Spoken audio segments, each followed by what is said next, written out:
All right. Thank you very much. I'm Jason Norris, and I am a host of a new show that will be coming soon. And you can already hear episode 0 at podcastlocal.com. That's podcastlocal.com. And well, the idea is, of course, talking about local podcasting. And, generally the idea is you pick a niche, a topical niche, and you go from there. But with this idea, it's you pick a specific geographic area, your city, your neighborhood, your community, and whatever that community might be. It could be all the way from a region to a state, whatever this area that you want to focus on. That's what you focus on. And we'll get into some more details about some of the similarities and differences a local podcast is compared to just, your normal, typical podcast. But right now, I want to introduce another local podcaster, Mark Bologna of Beyond Bourbon Street. How you doing, Mark? I'm doing good. Mark, I can hear you. I can hear you just fine. Mark, if you would just tell them about your show, the Beyond Bourbon Street, but not just what it is, but sure. Why you decided to do it. So the podcast is called Beyond Bourbon Street. It's at beyondbourbonst.com. And the tagline is An Insider's Guide to New Orleans. And I'll give you a little hint about what it is and why I did it. So it's all about New Orleans. It's locally based. We talk about the people, the places, the events, the history that make New Orleans unique, and the food. And the reason I did it is that I grew up in New Orleans and moved away for a while and came back to raise my family 4 years ago, raise my kids. And I was tired, frankly, of seeing once a year on the news pictures of Bourbon Street on Mardi Gras, and people doing crazy things. And that's certainly a part of New Orleans, but people grow up here and we have families here and we live lives and it's a great place to live. And I was tired of that sort of stereotype about New Orleans and thought, gosh, I have a story to tell. I grew up in the city and it'd be fun to share that history with listeners. And that's what we do. We've been doing it since January. We're 21 episodes. And we introduce listeners to all facets of New Orleans, whether it's history or it's interesting people with stories. It's not just surprising people, trying to shatter their ideas about New Orleans and present it in a different light.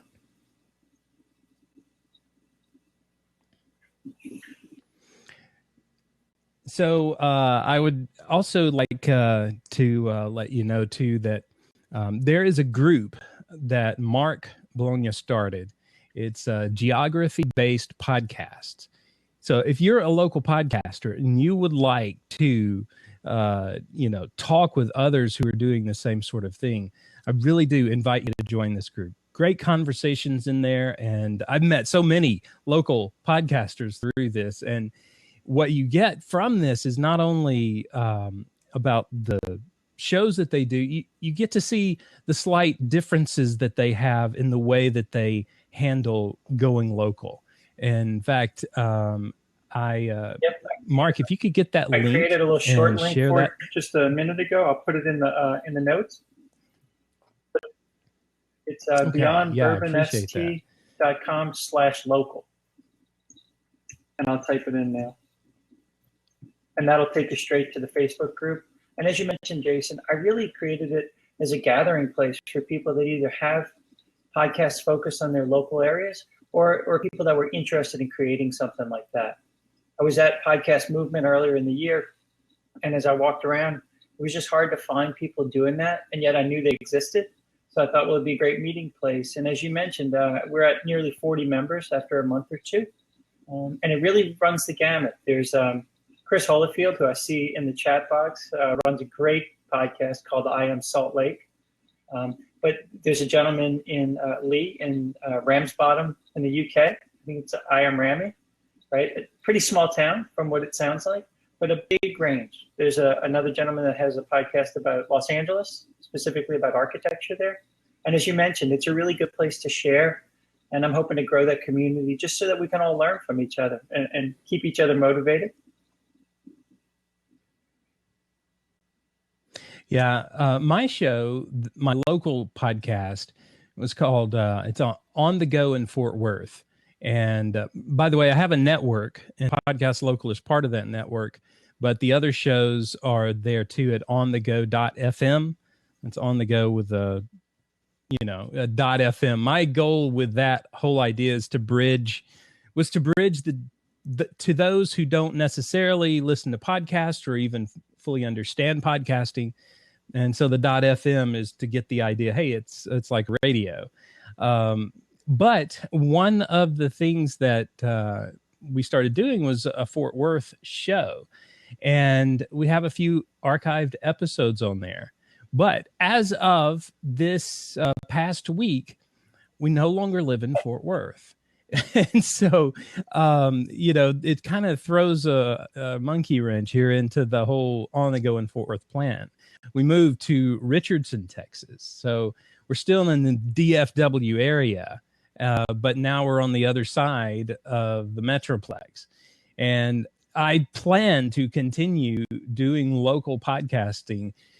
I don't know if I'm going to go for the whole DFW, which is quite large, or focus just on Richardson. But that's something that I am hoping with the Podcast Local show that I'm doing, as well as Mark's group that he started, to get more ideas so that whatever I do next, I want to make sure that it's going to hit the ground Jason, running. if I could sort of turn it on you a little bit, why did you first create the podcast about Fort Worth, and then what caused you to create the network? Well, actually, the network came first. That was something that I had been, I'd gotten the Rainmaker platform and been listening to a lot of the Rainmaker shows. And a lot of what they did really seemed to fit what my goal was, which is basically the way I could summarize it now is onthego.fm is exploring on-the-go learning with audio podcast and mobile technology and that sort of thing. So that's the overarching goal. But when I started thinking local, this goes back to when I was working at Alabama Public Radio, and I even hosted a show that was called Alabama Life, and I was the host, so mostly other people went out and got stories, but it was all stories about our state, from all over the state where we had listeners. And it was great, interesting stories that were told that wouldn't necessarily be even newsworthy all the time. And when it comes to now with podcasting, I think this is a great way for you to reach out and tell the stories of your community. Sure. I mean, because think about it. What stories are going to get told about your community in the news? And it's usually when something really bad happens. Then all of a sudden reporters from all over the country descend on your city, and now they're talking about you. But this is a way that you can actually tell those stories, the good stories of your community, tell them to your community, but also have them there at a place that other people can hear those too, which I liked about what you had said with yours. There's the stereotypical New Orleans, but more about that's not all of New Orleans. So to be able to get there and tell those stories, it's very important. Absolutely. And I'm going to switch microphones in a moment because I'm having a technical problem. But that's the thing. I think any neighborhood or any community, there's so many stories that are intrinsically interesting. Even if you go into a city and you think, maybe there's not that much here, the people that grow up there and that live there know the insider scoop, right? And every place, just like every person, has so many unique stories about themselves and about the area. I'm fortunate that I live in a place that has so much, but even every local podcast that I've seen, there's just something so interesting. There's a podcast about Evansville, Indiana. Again, we mentioned Chris Hollifield, who I see in the chat. Chris has a podcast about Salt Lake. I've been there once or twice. I don't go there regularly, but I love his podcast. Lee with the Rams Bottom podcast, right? It's a very small community, but he's got such interesting stories about the architecture and old buildings and even the community and what's going on. And I think that's what's so neat. You really get to sort of like StoryCorps, right? A little bit with You really get to dive Mm-hmm. into the local perspective. It's also fun. I see our friend Bo is in the chat room, and he's got that satchel player, which I'm sure we'll talk about. It's just a great way when you're traveling to hear what people are doing in their own community. And I'm going to jump behind the computer for just a minute. All right. Well, one of the things that, in order to get you started, whether you have a local show already or you're just curious about it, I've created what I call an on-the-go guide. Because of onthego.fm. This on-the-go guide is about podcast local, and it includes 7 ways you can tell the stories of your community. And if you just go to podcastlocal.com and you'll see where you could subscribe to the show, but then there's also where you could sign up to get that free guide. And if I really, these are not clearly not the only ways you can do it, but these 7, there might be some things on there you've not thought about. But if you are thinking local, one thing that you could consider is people, places, and things. What are the people of your community, the places in your community that are interesting, and also the things, whether it's some old building that's there, just various things. And this is where you can get creative too, because if you know your community, then you can start telling stories about those people, places, and things that are there. And this could be you interview people. And that's a typical thing that I've seen a lot. And I think, now I don't know this for certain yet, but I believe that the next time I start this one, maybe for Richardson or DFW, I think I am going to focus more on interviewing people, because I think you get more of a connection that way. What we started doing, my wife and I started recording in Fort Worth. We went to various places with our preschoolers, and we took them along. And the idea was looking, like a farmer's market and the stockyards and those things like that.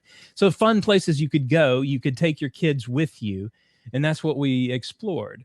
But I think, and those are awesome ways to do it. But I believe when you start interviewing people, you're starting making connections with the people in your community. And ultimately, that's what it's about. It's your community is made up of people. And these history and all of that's important, but the people are the most important. Yep, I would definitely agree with that. And we'll see how the sound goes this time. But that, good. I think That's it's a little what better. I started with, Jason. Exactly what you described. Some of the, I was a little intimidated about reaching out to people. And so I did scripts and did pretty deep dives on subjects. So I've done the history of the streetcar in New Orleans. I've done different places. But then as I started to get some comfort, I started reaching out to people. One of the first people I interviewed was my dad, because he has 36 years experience in a restaurant, making po' boys, which is a classic New Orleans sandwich, right? And then as I started to build up my comfort level, I would just tell people I had the podcast, and they would say, oh, well, you should interview so-and-so. So you go out and you ask. And you're right, it kind of extends that idea of the story.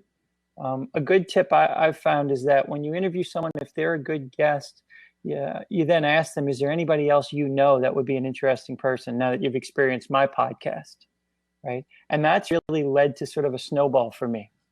I interviewed a woman who was a beer writer, all about craft beer in New Orleans. And there's a big thing called Tales of the Cocktail in New Orleans. It's an annual event. And I asked her for a name of someone she thought would be a good fit. And the woman I ended up interviewing next, Abigail Gullo, as it turns out, 2 weeks before I interviewed her, won the North American Bartender of the Year award. And she was thrilled to come on, and that was kind of a lucky get in a lot of ways. But it just snowballs, and I think you're right. Any town or place has something, that idea of places or history or architecture or some significant event, the founding of the town,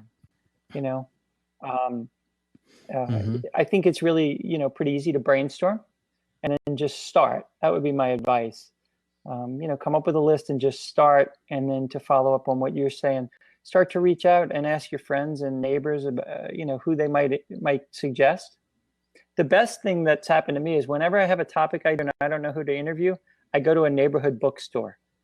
We have 3 great locally owned bookstores in New Orleans, and I go to one of them and tell them what I'm trying to do. And they'll usually point me to a book, so I'll buy the book. And a lot of times they will make the connection for me with the author. And so that's been a really, really useful thing to do. And cool. You're supporting the local bookstore and all that as well. Well, I want to jump off what you said there about the inviting the local people. I want to start right now inviting Bo York, if you would. I think there's the way you do it. There's a little camera icon. If you click that, it'll request. It'll make it so you can join in. There you go. And I think, I don't know. Do I need to press something here, or is it give him a request and he'll click automatically? Accept. There he is. Hey. Okay. I don't think that's exactly what he looks like. I've seen him. I know what he looks like. Hey, Bo. Hey guys. Yeah, sorry, I'm doing this from home. Can you hear me okay? Hey, Bo. Do we know if this is Yes, or does it sound like I'm out here? All right, we got. It does sound sort of some reverb. Well, I'll kind of see if I can troubleshoot this along as we go with it. But guys, thank you so much for having me tonight. This is great. Well, you're on here for 2 reasons. One is your local podcast would like you to talk about Let's Talk Jackson, but also would like to talk about the Satchel Player. Bo and the Satchel Podcast Player are actually sponsoring Podcast, and so I'm glad to have you on here. But I'd like to just go ahead and start with your show, your local show. Why did you it's get interesting. started with that? I was thinking actually back to one of the first podcasts I ever attempted. And Jason, it was very much a similar situation to you. I was living in Memphis, Tennessee at the time. And I started a podcast called the Memphis Breakfast Review. Don't go searching for it. Hopefully I've wiped all existence from it from the internet. But it was a good hook. The idea was to go to all of these various diverse restaurants from around the city and kind of talk about the history of Memphis, activism that was going on locally in the city, and then also the quality of breakfast food that you could find around the city. And so that was kind of the unique hook. And I started that, and right after the first episode, we ended up moving out of Memphis and down to Mississippi. So it was, I found myself in a very similar situation. But one of the things when I started my podcasting career, I was creating podcasts for locally owned businesses with the goal of kind of getting them connected with their existing clientele and really with a very local focus to those particular shows. But they ended up kind of growing beyond that. And I always still felt like there was something powerful in being able to give voice to the local community, to tell the stories. We're based out of Mississippi, and I would love Mark's problem of everybody writing all these wonderful, like, joyous occasions and rambunctious parties and everything that's going on in Mississippi. Like, we would love that. Unfortunately, in Mississippi, the stories that we get are not even that good. So, giving voice to what's actually going on here in our state capital and beyond. Let's Talk Jackson is doing exactly that. We say that we are bringing forth the voices of Jackson's artists, activists, entrepreneurs, musicians, and more, bringing conversations forth from the capital city and beyond. So we're local here to the capital city, and that's obviously where it's easiest to get interviews from that standpoint. But our goal has been also to kind of expand that outside of even just the capital area as well. If I go ahead, Jay. So what I was going to say, you go ahead. So a town like Jackson, right? On the one hand, it may not have the instant appeal of New Orleans, but there's a great food scene there, right? There's a lot of farm to table stuff. There's a ton of history. Some of it good, some of it not good, but it's history, right? Well, and that's the thing, if you know, and this is where, the benefit of doing a podcast about Mississippi, and actually there are several folks here there's a very vibrant podcast community that has gotten behind this idea of putting forth our stories. When you think of, good things from Mississippi in terms of food, and even something like music, when people think of music in Mississippi, they think blues, but we've actually got like a really, really very vibrant local grassroots hip hop scene going on. We've had at times like all aspects of music. At one point we had this really kind of interesting rise of metal in Jackson, which was really, really outside of the norm of what you would really kind of consider for the area. And so it's one of those things that it's going to get overlooked unless we bring those stories to the forefront. So, sharing the fact that, yes, we've got some excellent food. We've got some of the most amazing chefs in the country that come from here. We've got some great talent. We've got acting talent. We've got, the musical talent alone that is happening in Mississippi right now is awesome. In fact, we're right now, as we're kind of putting together the next season of shows, we've intentionally done a focus more on musicians so that we can also feature their music along in the actual podcast. So not only do you get a kind of a behind the music type of conversation, but you also get a chance to sample this music that's being created right here in the hometown. That's great. One question I have as you were talking about that, Bo, is have you experimented at all with sort of doing a theme either by season or a couple of episodes? So we haven't done a theme in like a contingency of episodes. It's one of these things. For example, this season we did. Last season we did something called Kids Talk Jackson, which we actually did in conjunction with our local Mississippi Children's Museum. And so we set up shop, and we had the parents sign a release form and everything, and we interviewed probably about 40 to 50 kids. And it was these really quick, like 2-minute long interviews that ended up being cut into this long podcast. It was the most editing I've ever done for any project ever. But it was so adorable. And so they shared their answers. It was all around Halloween. So it was, who are you dressed as? What do you want to be when you grow up? What do you love about the Mississippi Children's Museum? And it was so popular that we ended up doing a series of, instead of Kids Talk Jackson, it's actually Teens Talk Jackson. We did a project with the youth media program here in Mississippi where we actually had some students come in and they scheduled the interviews, they recorded the interviews, they produced the interviews. I've gone back and kind of done some post-production on them to kind of give them a little bit more polish to fit inside the show. But it's all very much done by the students, which is really, really great. And it's kind of an evolution of kind of this one sampling. And so now we have kind of this series of episodes that we are technically kind of almost peppering throughout. It's not necessarily kind of one chunk, but it's almost like a series within the season to some extent. Yeah, that's pretty awesome. I mean, that shows you some of the ways that you can make some really good connections with your community, with the people in your community.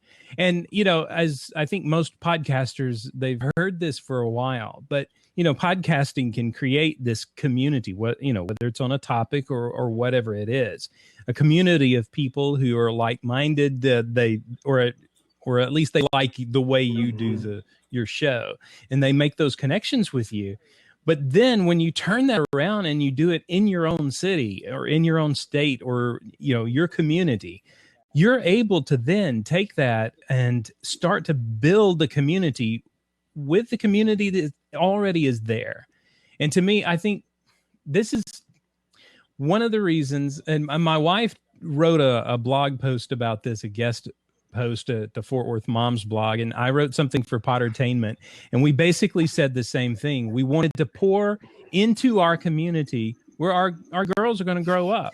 We want to do what we can to make this even a better community. Of course, then we leave Fort Worth, so now we're going to try to do that somewhere else. That's one of the driving factors behind Let's Talk Jackson as well, is that no matter, even if we move, my birth certificate is always going to say Mississippi. Where I went to college is always going to be from Mississippi. My daughters are now going to be from Mississippi. Nothing's going to change that, no matter where we are going to be. That's a legacy that's going to follow us. So, we have a responsibility to add to that legacy and to really kind of take ownership, and to also provide other means of communication.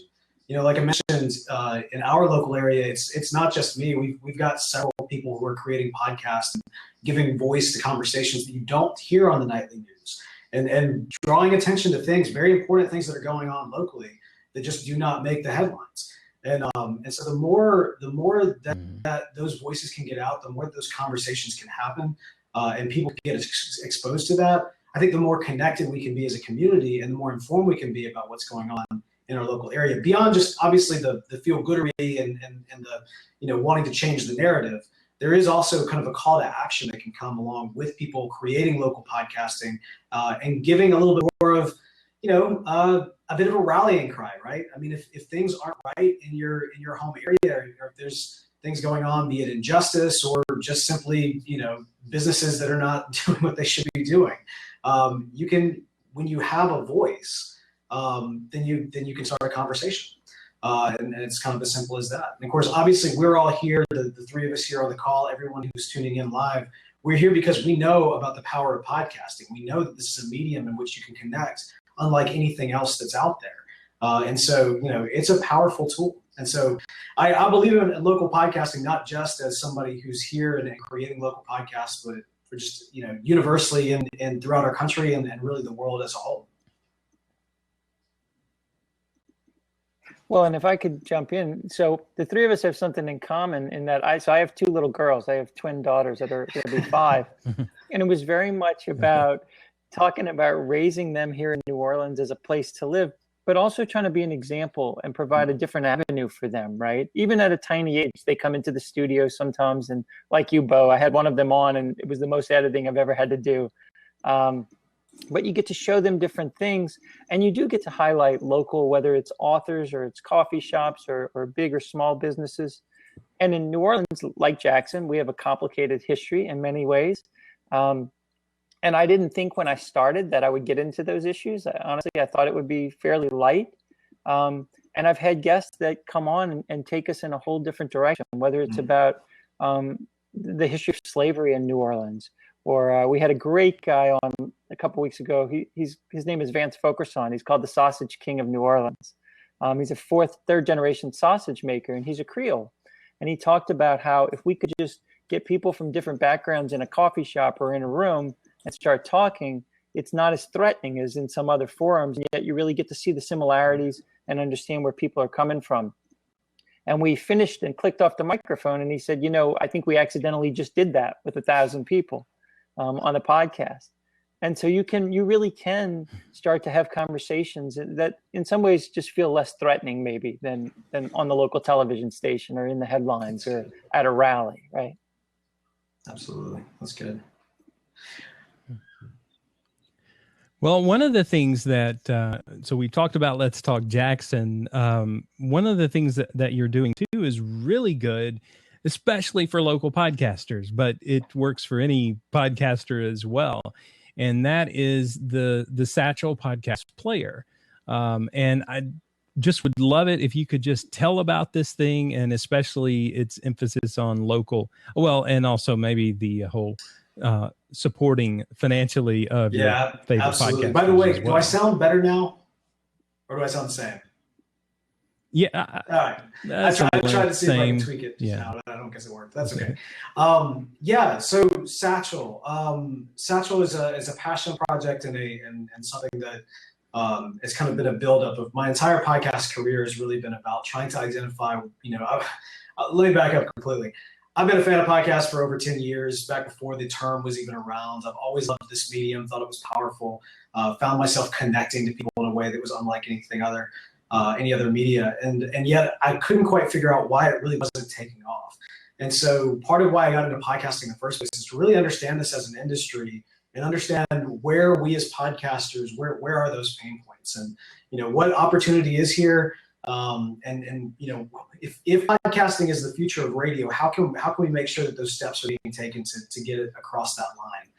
And one of the things that we've seen, the three of us especially, in terms of creating content for our local community, is that there's just not an easy way, or has not historically been an easy way, to get that content in front of your local community. You think about the history of radio and how terrestrial radio, the towers only had a certain amount of reach, and so they were limited in terms of the scope that they could actually get their content out.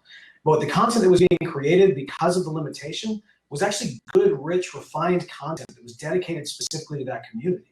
And so that's something that you don't want to miss. In fact, that's something that's a pretty key, important piece of kind of the evolutionary process of podcasting, taking over as kind of next gen radio.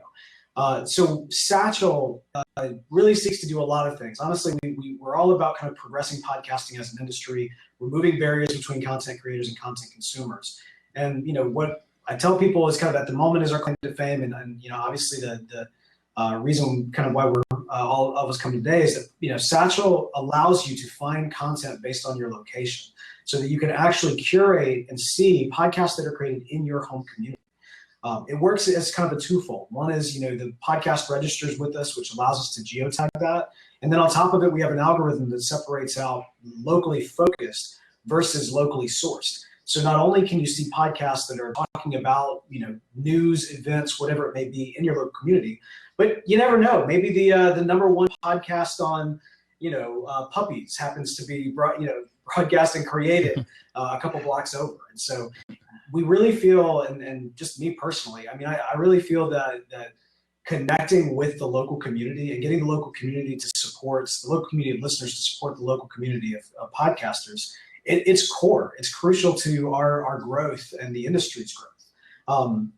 On top of that, Jason, you mentioned, of course, that in Satchel, we also allow for people who are listening to your shows to support you through financial donations built directly in the player. We actually have a call to action button that is a donation button that you can turn on. They click that button, they send you a few dollars. It's right there in the moment, makes it very, very simple. Again, we're really trying to build Satchel to benefit the content creators, the podcasters at every single level, as well as the listeners. That's kind of my quick run through. No, that's good. I'm really happy about this one, and thank you also for your support. Well, I'm really excited. When we were looking out, trying to kind of get a nice sense of like, okay, this seems like a good idea, but who else is making content? Obviously, I've been making content to my local community, and specifically, meeting with Mark, and then also discovering your show and seeing what you're wanting to do has been. It's been very validating because it's like, oh, good. All this work that we've been doing, building this platform, it makes sense. That's always a very rewarding feeling. But yeah, man, I'm really excited for your podcast. Of course, obviously we'll be sponsoring it. I'll be tuning in every single episode and looking forward to the conversations that come from it. I will mention this too. I've been honored to travel quite a bit in the last couple of months, and every single time I get off the airport, I click on Satchel and I see what podcasts are created in that area, and it's always so exciting to kind of both find new podcasts, but also to be like, oh, I didn't know this was in Atlanta. Like, it's just kind of one of those things. Like, I listened to this and I never realized that they were right here, and I would send them a tweet like, hey, I'm in your hometown, and it's really fun to kind of connect with the community there. We just got back from LA Podfest in Los Angeles. And Mark, LA, Los Angeles. Every single time I say LA, you and I being from the South, we know this. Like, we think Louisiana, but of course, yeah, Los Angeles Podfest, which was really great. Got a chance to meet Will Wheaton, Bill Hader was there. It was a lot of fun.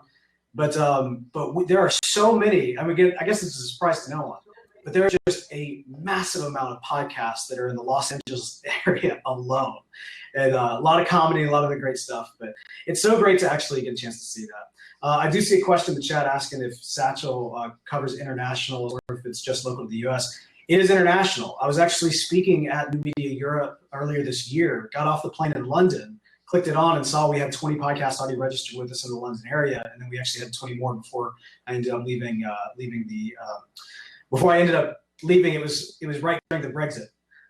Which was kind of, I tell people, I left, and then apparently everybody, the whole country did. I don't know what happened. But anyway, yeah. But yeah, we've got quite a few there. In fact, we've been running a promotion many people have seen on social media with the Put Your Podcast on the Map, where we've kind of selected some different podcasts from every single state and plastered them over the states representing, of course, Beyond Bourbon Street, strongly representing Louisiana. And we're actually about to do a very similar campaign for Europe. In fact, we actually just had a meeting finalizing that this morning on which podcasts go over which countries. So very excited to roll that out and beyond as well. It is. I can speak from experience, Bo. And look, certainly, first, I appreciate you guys supporting Beyond Bourbon Street, but I've been traveling a lot. And so like you, I get off the plane, I pop open Satchel, and it's amazing. I haven't hit a place yet that there's no podcast listed. And I've hit a couple like you where I go, oh, I didn't even know that was in this area. So that's really cool. But if you do go to a place and you don't know a whole lot about it, you can pop open the app, and I've not run into it yet where I haven't seen one or two. And it's really a great way to kind of get a quick indoctrination to the city. Sometimes you can hop off the plane and be listening to a podcast within minutes. And by the time you go get your bags, you know a little something about the city, so that's been fun. So I think Thank it's you a very great thing much. you Yeah, guys do. satchelplayer.com is the website. Would encourage you to check us out. We are in beta. I always want to, always like putting that out there. So we're looking for as much feedback as possible. Podcasters, y'all can register your content at satchelplayer.com as well. And yeah, we've got a great team. We actually did a International Podcast Day photo shoot that we posted out earlier, which was some fun. So we've been enjoying the holiday, and I know that I will pass on your praise, Mark, to them as well, because they've been working hard. Yeah, they have. It was good to get to meet meet you guys in Chicago. Yeah, man, had our first true Chicago dog. It was good. We did. Well, thank you, Bo, and we will, of course, on Podcast Local, when the episodes roll out, we've got interviews actually with both of you guys, so you're going to be some of the first couple of ones.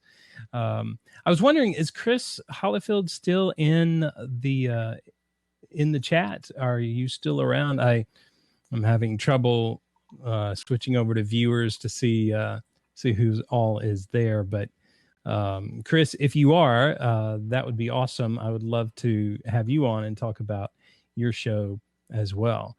But yeah, so I'm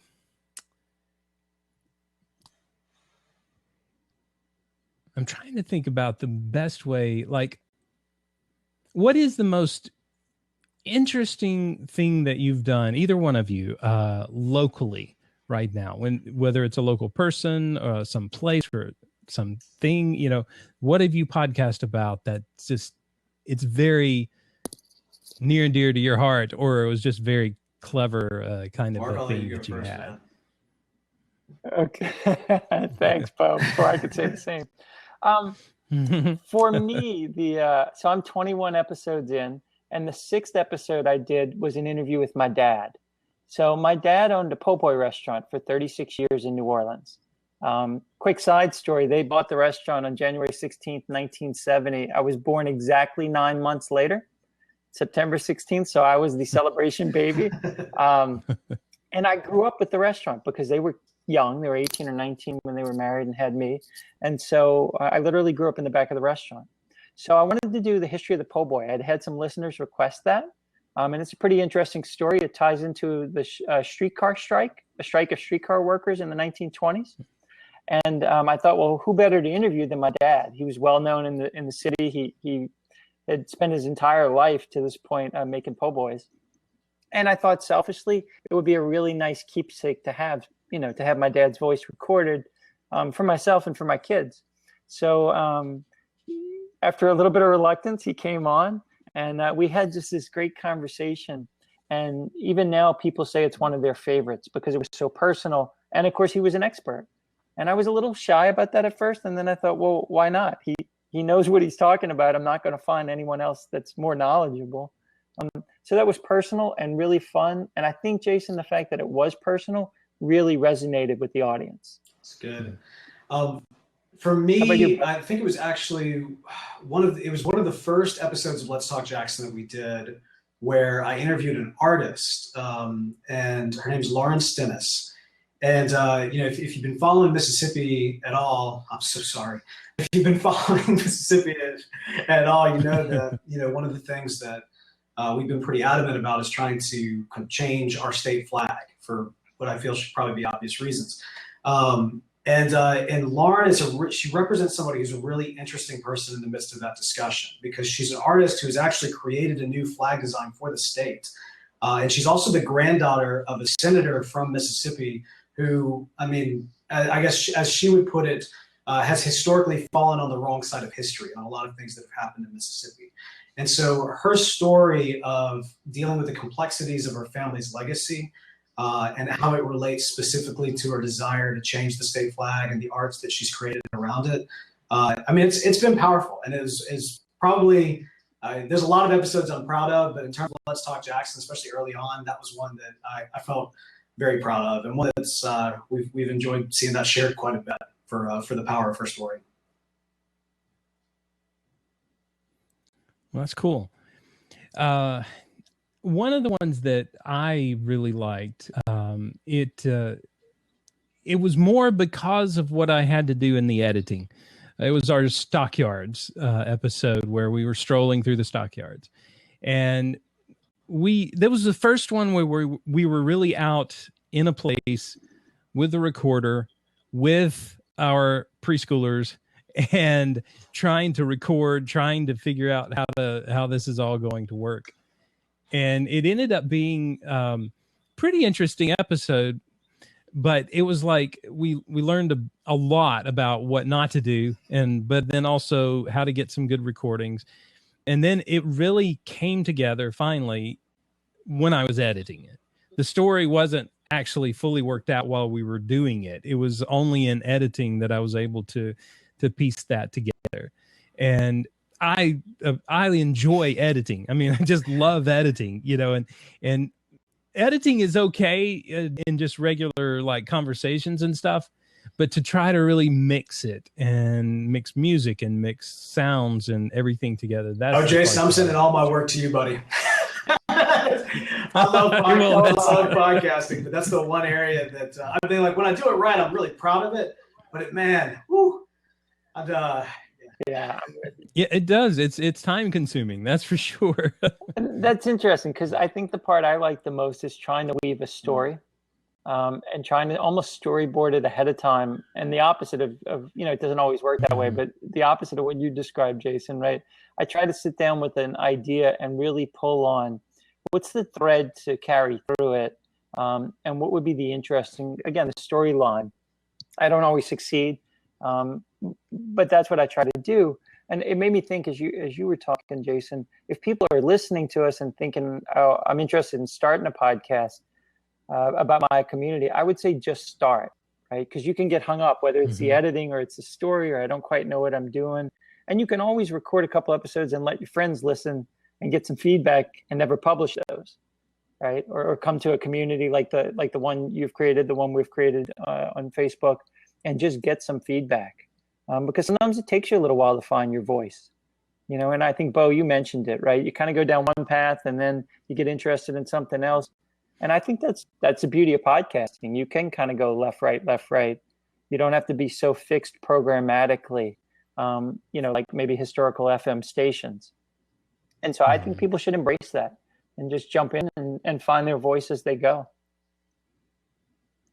One of the things that's interesting, my background is in radio. I started in 1991. And so most of the 90s was in like local, small town, not public, commercial radio.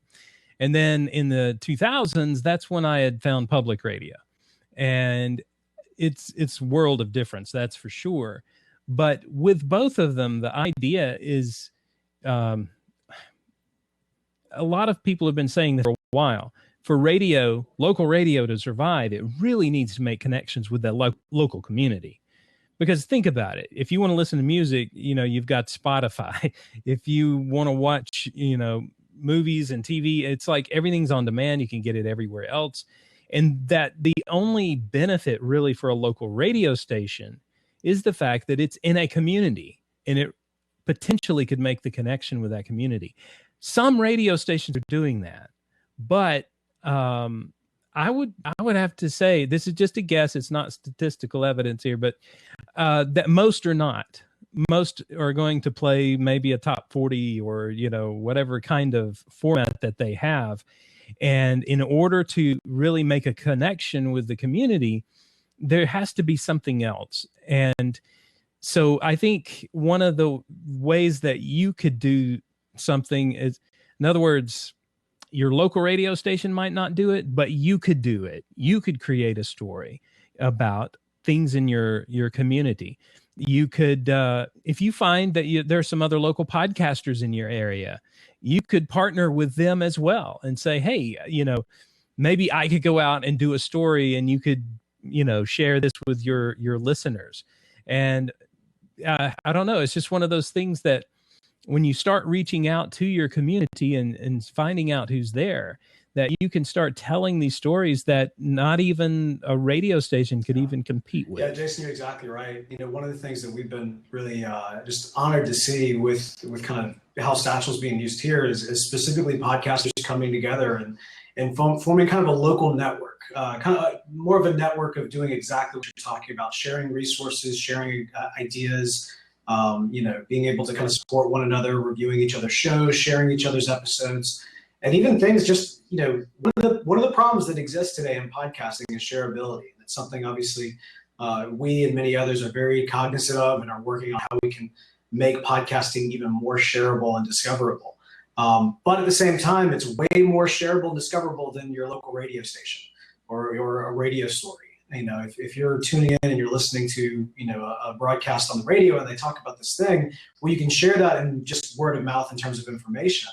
But if you're actually putting some thought behind it and crafting a news story that can be kind of condensed down and shared in an episode format, it can make its way around the internet, around your local network a lot faster than even just, the live broadcast, which just does not have that ability.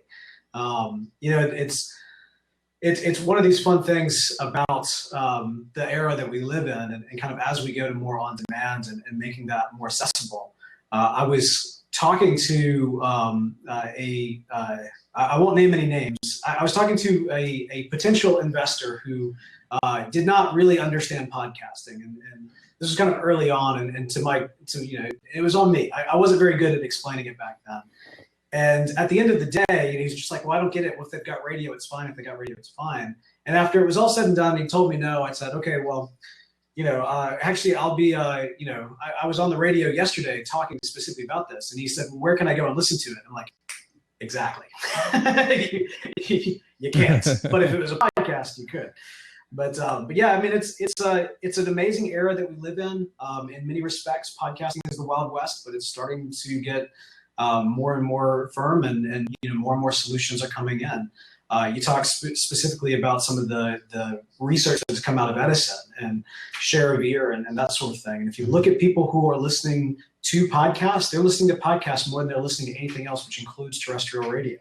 I think by a degree of 30-something to 20-something. I can't remember the exact numbers off the top of my head, but it is powerful. It's convenient.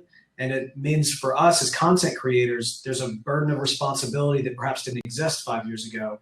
And that since people are coming and starting to look for content, especially as they want to get more connected with their local community and content created in the local community, the burden of responsibility is on us to make sure that content is good and it's informed, and we're really providing a service to our audience. I see that Mark has returned. I don't know where he went, but he just disappeared. He says I may let him rotate in rotate out myself because I'm going to have to drop off here. But I do want to say, Jason, thank you so much for having me. This has been such a great International Podcast Day. I always love seeing these over the last few years to see the conversations that come out of it, and really, really proud of what you're doing and what everybody who's making content for their local community is doing. And Satchel has got y'all's back in any way that we can make what you guys do easier. Please let me know. SatchelPlayer.com is the place to do it. Thanks, all right. Jason. Well, thank you both. All right. So one thing I'd like to do is, part of the idea of this, the title for this one is the distinctiveness, the difference of the local podcasting. But there's also something that's very, very familiar and similar and exactly the same as it is for whatever podcast you want to make. Yes, you start with a geographic area. You pick an area that you really want to focus on. But once you do that, you still have to choose the kind of stories you want to tell, the topics, the same with the formatting and for the style and whether you're going to interview people or not. And all of that becomes the same. It's just within this one geographic area. And I believe that, it's one of those creativity in order to come up with new ideas. One of the things would be that you not just have total freedom to do anything, but you restrict yourself. And in those restrictions, within the fence, you're going to discover ways that you can make connections and create things that are just amazing that maybe the people in your community have never seen before. And so I would really encourage you to come by podcastlocal.com. That's where you can get the free guide. You can subscribe to the show, and I will. The general idea for the show right now is to interview a lot of local podcasters to see what they do that's similar, what they do that's different, and getting ideas from them as you're creating your own show. But another thing is occasionally it will just be me sharing some tips that I've gathered through experience in radio, through just other things that I've learned from these local podcasters, and just some ideas that you can use in your local show. And if you have never created a local podcast, but you are a podcaster, I want you to think about, it's a cliche now, but with great power comes great responsibility. If you know how to make a podcast, you have a power there, a great power to influence people. And you can influence the people in your community, and you can change your world for the better. So that's podcastlocal.com. That's where you can come. And I guess that's about it. Our time is about up. Hi. Wow. Welcome amazing. back. And I also do a local podcast about the community where I live. And it's amazing the outreach that you can get within just a local community. You're talking about where they live, or perhaps a region, and it's just a really great outreach. And I appreciate all the great content that you brought to us and talking about Satchel. That's right. Well, thank you very much for allowing me this hour to be talking about this. It is absolutely our concept. Pleasure. Happy podcast day. And we'll be back in about 2-3 minutes after this intermission, where our next speaker is from Mexico. So we'll be looking forward to that. Thank you, Jason.